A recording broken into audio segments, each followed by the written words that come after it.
men. The shadow knows.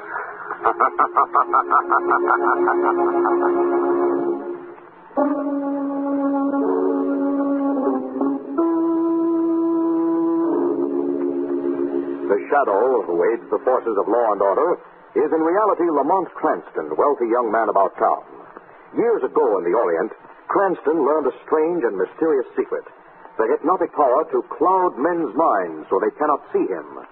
Cranston's friend and companion, the lovely Margot Lane, is the only person who knows to whom the voice of the invisible shadow belongs. Today's drama, A Gift of Murder.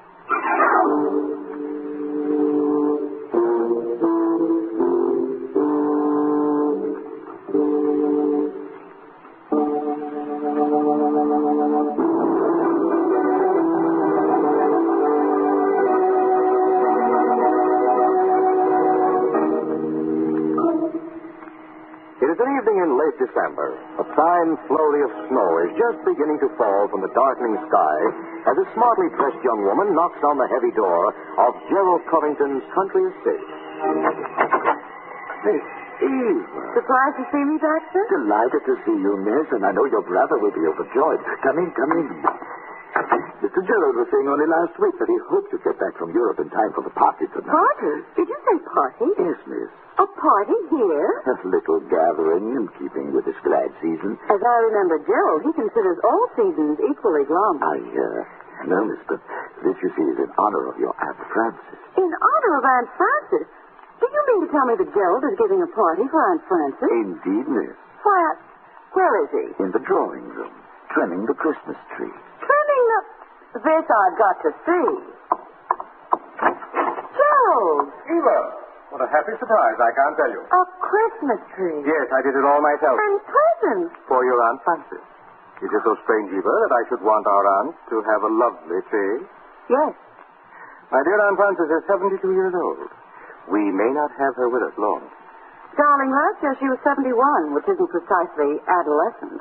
And all she got for Christmas was a dozen handkerchiefs and a cold in the head. Well, this year, things are somewhat different. So I noticed. Last time I was in touch with this little family circle, you and Clyde hated Aunt Frances like death and taxes. You may speak for our brother Clyde, but as for me, I've always adored the dear old soul. Really? Really? Shall I show you what I have for her? Do. Look, an antique music box, the sort of thing she loves, and in solid gold. Isn't it charming? Listen. God rest ye merry gentlemen. Expensive item, I'd say. I paid $500 for it, but nothing's too good for dear old Aunt Frances. It isn't possible, is it, that Aunt Frances has come into money? Well, that is... She has. Well, the truth is, an old admirer of hers, a Mr. Onslow Fraser, remembered her in his will. How distinctly did he remember her, Gerald? Quite distinctly, Eva. She's inheriting $1 million. Oh. And when did you hear of it? Only yesterday. Mr. Elcott, attorney, member of the firm of Elcott and Devine in Boston, brought us the news. Now I see it all. The tree, the presents, the party.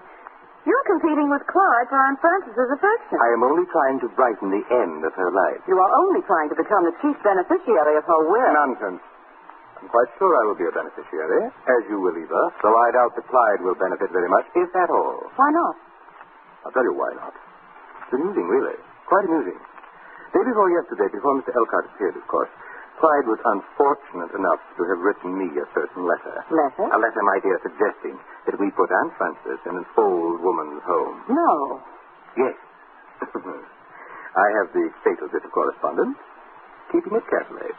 And when Aunt Frances lays eyes on it, I shouldn't be surprised if she cuts Clyde out altogether. And you're going to let her lay eyes on it, of course. What do you think? Does Clyde know you do? Oh, my, yes. He's been on the phone for the past 2 days, begging and threatening my life by turn.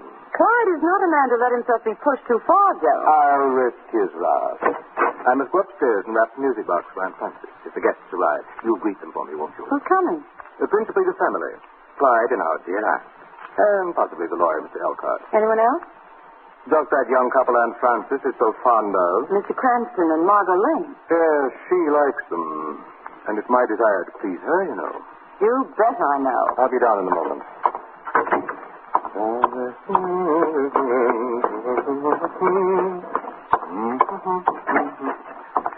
Oh, indeed.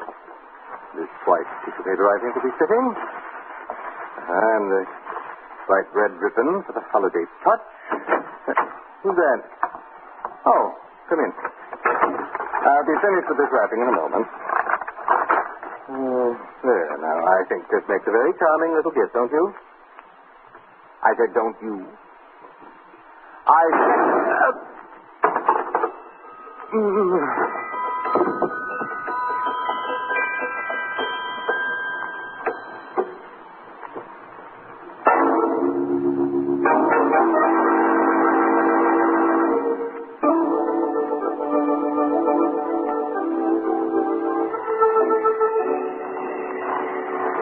We're not too early, are we, Lamont? Aunt Frances said 7. It's 1:15 now. Oh.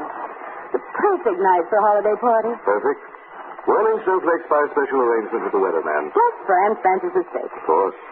What do you say we lend the scene the crowning touch of a Christmas carol before we make an entrance? I'd be glad to try. Very good, milady. We shall fill the night with music. Of a sort. Me, me, me, me.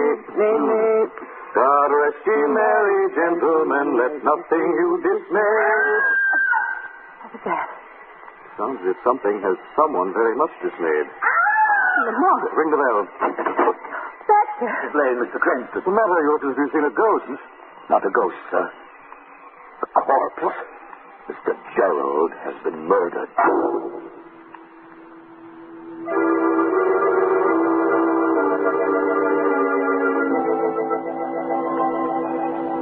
Gerald.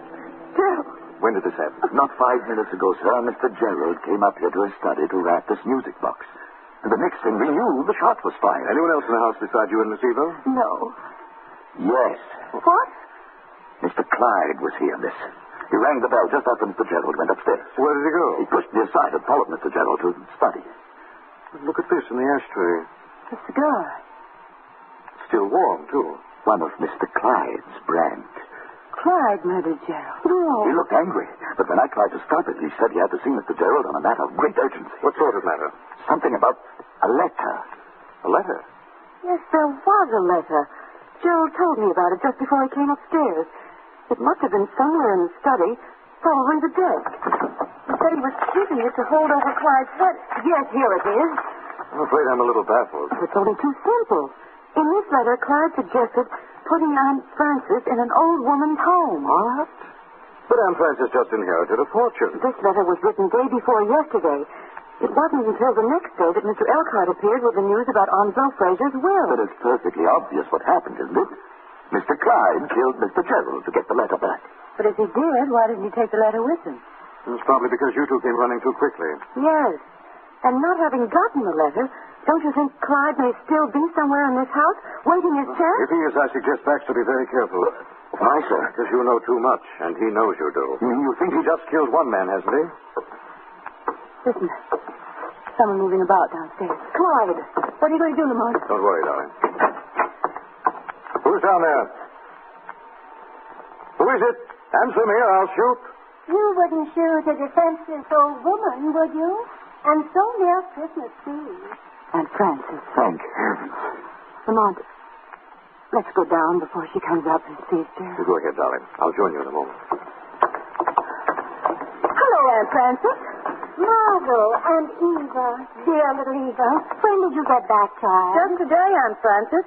Surprised to see me? Surprised and happy. But then all the surprises I've gotten lately have been happy ones. Which reminds me, Miss Lane, Miss Covington, this is Miss Elcott, of Elcott and DeVere. How do you do? Charmed, Miss Lane. You're the lawyer who brought the news about Onslow Fraser's will, aren't you? One and the same, Miss Covington. And happy I was to bear such tidings, just at this joyful season. I should say. Speaking of this joyful season, isn't there something in the drawing room that Aunt Frances should see, Eva? There certainly is. What? Now, you're not to ask questions. Just stand where you are. Mercy me. Now then, Margot, open the door. Merry Christmas, Aunt Frances. For me? All for you. A lovely tree. Indeed, a very lovely tree. It's so beautiful. It's really so beautiful. Now then, my dear. It's been so long since I had a real Christmas. I've forgotten how wonderful it can be. Yes, one does forget how wonderful things can be. You rang for me, Miss Eva? Yes, Baxter. Merry Christmas, Baxter. The same to you, Aunt Frances. Let's have the eggnogs now, Miss Eva. I can't think of a better time. Shouldn't we wait for Gerald? Oh, I don't think so, Aunt Frances. And Clyde. Where's Clyde? Right here, Aunt Frances. Clyde! You don't think I'd miss your party, do you? Merry Christmas, Aunt Frances. And may you wear these for many, many happy years to come. For me, Clyde? For you. Oh, pearls. A choker of perfectly matched pearls. Miss Elcott, look. Exquisite. Really exquisite. You must have spent a fortune on these, Clyde. And I haven't a thing for you. That doesn't matter, Aunt Frances. Oh, but it does. I'm rich now, you know, and I insist that you tell me exactly what you like for Christmas. I'd like you to be well and happy. Oh, that's very sweet. But isn't there something you'd really like to have? I think I can tell you what Clyde would really like to have, Aunt Frances. What's that, Eva? A letter. Miss Eva, Just what are you talking about, Eva? A letter, Clyde. A letter that you wrote Gerald day before yesterday. I never wrote Gerald a letter. Oh, no? How peculiar. And I have it right here, signed by you. May I see that? No, you may not. May I see that, Eva? You may not, May I see Clyde. it now, Eva? Mr. Covington. He's got a gun. Hand it over. Come on. Give it to me. Thank you. Clyde, what's the meaning of this? There's no time to explain just now, Aunt Frances. I must go.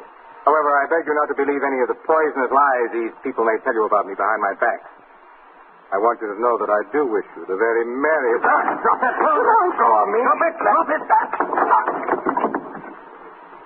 Pick up that gun, Baxter. Yes, sir. What do I do now, Take sir? Mr. Clyde up to the study and hold him there until the police arrive.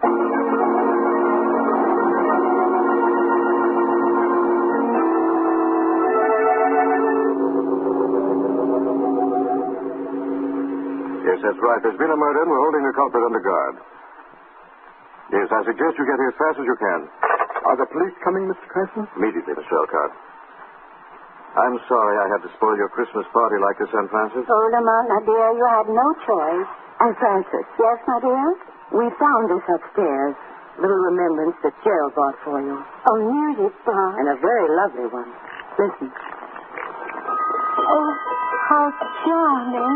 And look, it's gold. Proper gift for a golden-haired lady.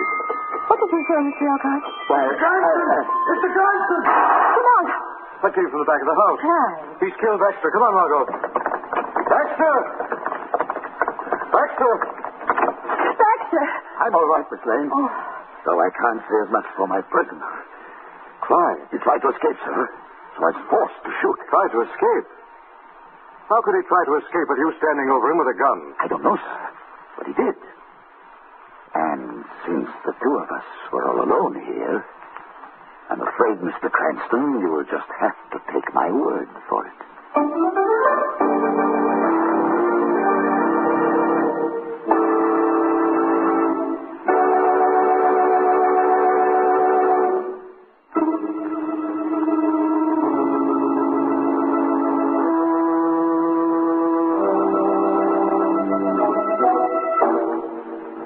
When Margot and Lamont heard the shot from the rear of the Covington mansion, they found Baxter standing over Clyde Covington, a smoking revolver in his hand.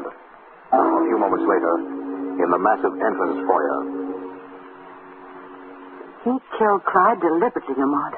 I'm sure Baxter shot him in cold blood. I rather agree with you, Margot. But why? Possibly because Clyde had an alibi. An alibi Baxter didn't want him to use. I mean that Clyde may have not come to this house at all early in the evening. Not even to get the letter? He wasn't the only person who might have been interested in getting that letter, Margot. No? No. Baxter could have used it nicely to hold over Clyde's head as long as Aunt Frances lived, bleeding him of a nice sum in the process. I see what you mean. Then it may have been Baxter who killed Gerald, too. I don't know. It's only a theory. Theory is worth a visit from the shadow.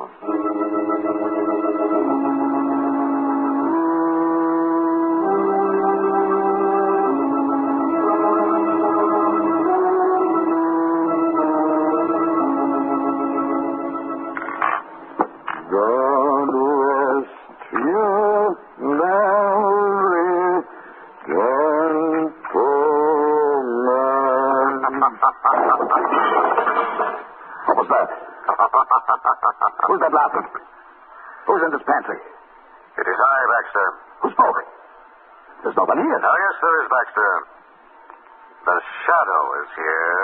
The shadow? Standing right at your elbow. You can't see me, but I'm here. Here to see justice is done, Baxter. What's happening to me? My mind is slipping. I want the truth, Baxter. Go away! Go away! Not until you tell me why you killed Gerald Covington. Leave me alone. Please, please. I didn't kill Mr. Gerald. You can't lie your way out of murder. I didn't kill him. That's not what I've lied about. What have you lied about? Nothing. The truth? I lied about him. About the man coming in before Mr. Gerald was killed. Yes? It wasn't Mr. Clyde. No, then who was he? Will you let me alone if I tell you? Yes. All right, then. It was...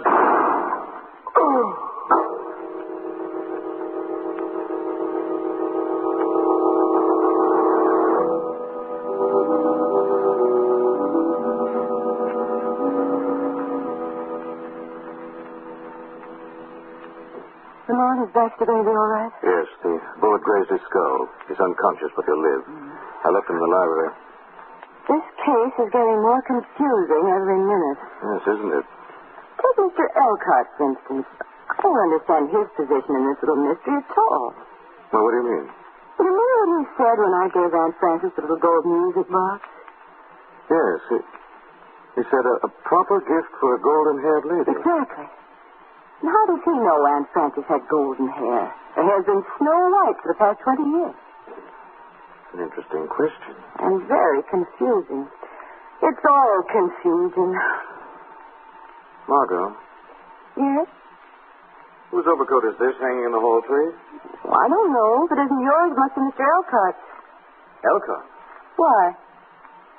I just saw this sticking out of the pocket. Clyde's letter. Well, what's it doing in his overcoat? Must have grabbed it in the confusion.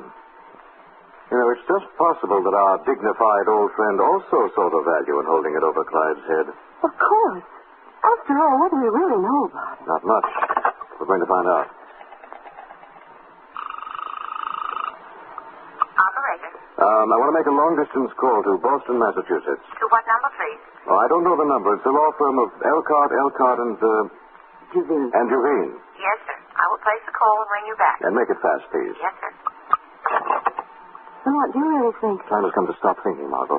We're on the verge of the kind of discovery that cracks the case wide open. Yes. Look, I want you to go into the drawing room. Elcott will be there. Yes. I'll tell you exactly what I want you to do. When you get in...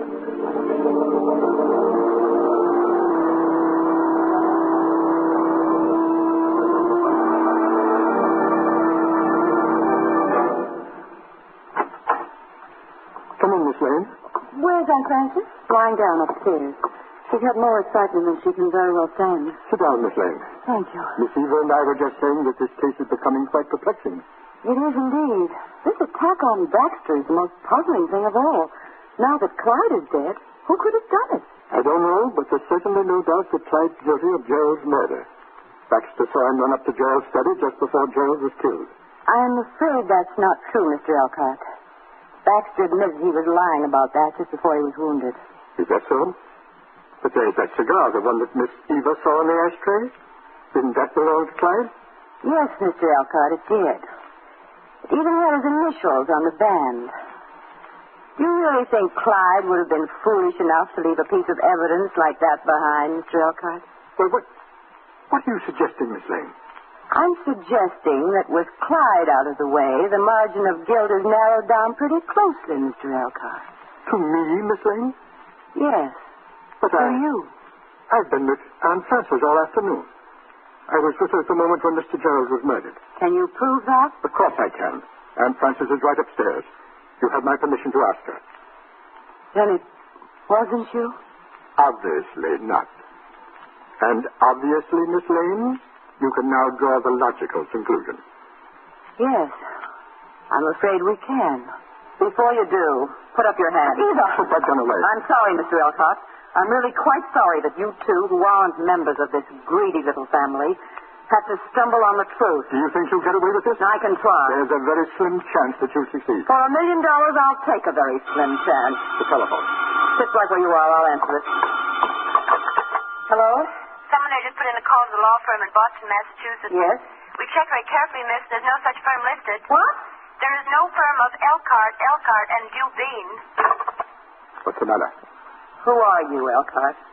I'm almost sorry for you, Miss Eva. There is no firm of Elkhart, and Duveen. I know.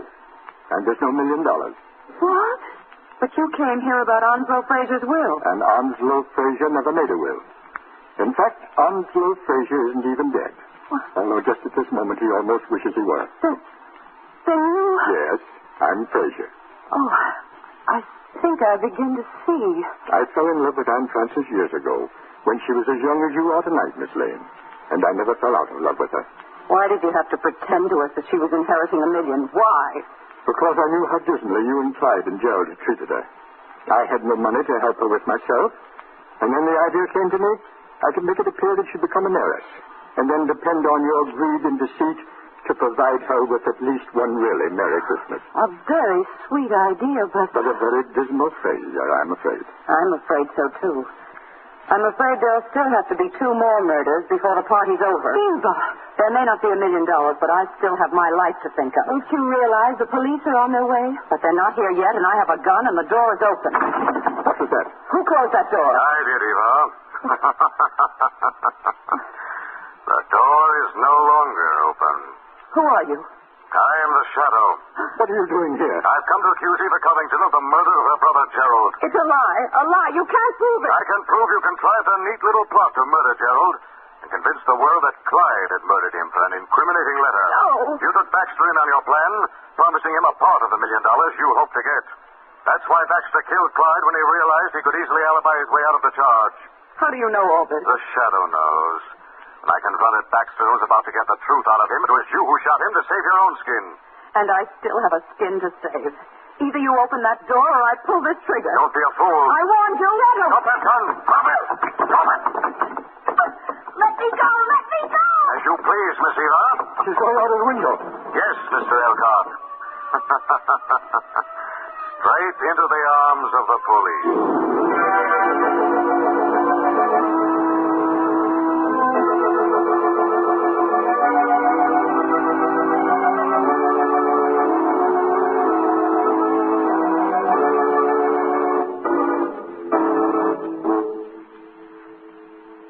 Found a letter in your overcoat, and I thought you were the murderer, Mr. I Elkhart. picked it up and hidden it so that Aunt Frances wouldn't see it, Miss Lane.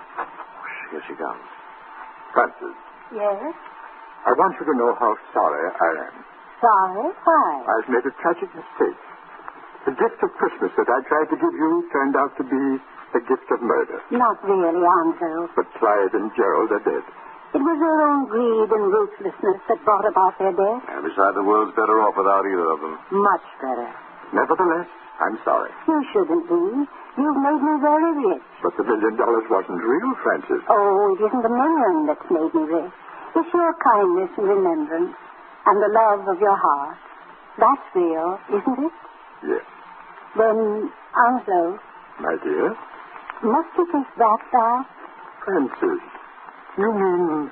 I'm alone, and so are you. My darling. Well, what do you know? It looks like it'll be a Merry Christmas after all. With many more to come.